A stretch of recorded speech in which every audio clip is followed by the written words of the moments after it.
God chose me. Cancer diagnosis and the repeat diagnosis, every single day it seemed like he had an option to choose me and give me everything that he did.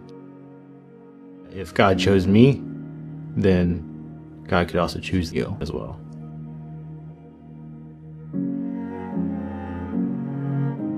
Three years ago, I was in a pretty rough spot. I was working 14, 16 hours a day. I was dreading going to work. I was dreading going home. I was extremely overweight. I was unhappy. I was almost borderline like suicidal. I was just hanging on to my kids for dear life. I was just like, I can't do this anymore. I remember praying for him to rebuild me from the ground up, and he took it literal. Before the diagnosis, I was in a complete rebuild of my life. I just bought a house, was, moving my kids in, starting over, focused on being a better dad, started going to church.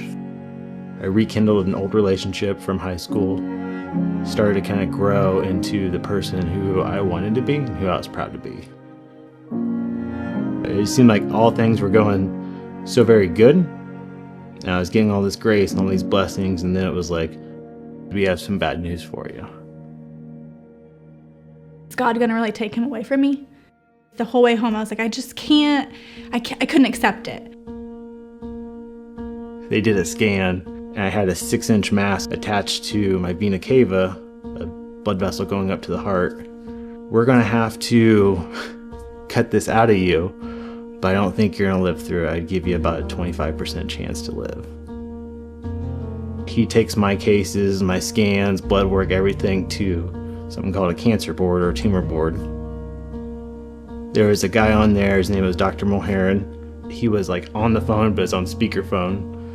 And he heard mass in the abdomen and some kind of blood numbers. And he said, test his blood for this specific test. If it comes back positive, it's cancer. If it comes back negative, do your surgery. And the doctor tells me, he says, if you are a faithful man, you'd be praying for cancer right now. So we did. It was very hard to tell people to pray for cancer. That's not usually something you want people to say, but that I could accept. The doctor told me, he said, get your affairs in order. If you have a will, you update it or get one. And if you have kids, he said, write letters. Because to be honest, I don't think we're going to succeed. There was zero reason that one person would be on the call and just happened to hear it during a life crisis he was having. Had he not been on that call, I was quite literally scheduled to have surgery 2 weeks later. I got just a general oncologist within the office. Apparently the oncologist was talking about my case out loud, and Dr. Einhorn, who actually invented the cure, overheard it, and he said, that's not your case anymore, that's mine. So it was just like God was there the whole entire time to be like, don't worry, I got you, here's the next step. So throughout the treatment, I had a total of 6 surgeries. It was around 600 total hours of chemo, of just sitting, waiting, and allowing this, chemo to take effect. I can't believe God had it thought out that deep of what I needed, because I would never guessed that it would take a cancer diagnosis for me to essentially 180 my life around. Pastor Don did a sermon on the mustard seeds of faith, and the overall message is just even with just the tiniest bit of faith, you can go move a mountain. I quite literally carried that with me through some of my journey, where I had this little vial and I'd put it up on my shelf in the hospital room, where it would be a little reminder to me is that all I need is just that little bit of faith, and I can move past this diagnosis. I can move past cancer and move on to my life. I'm just craving and hungering for more of God and more of His Word. So I read my Bible daily, trying to dig as deep into as I can, and I'm teaching my kids that too.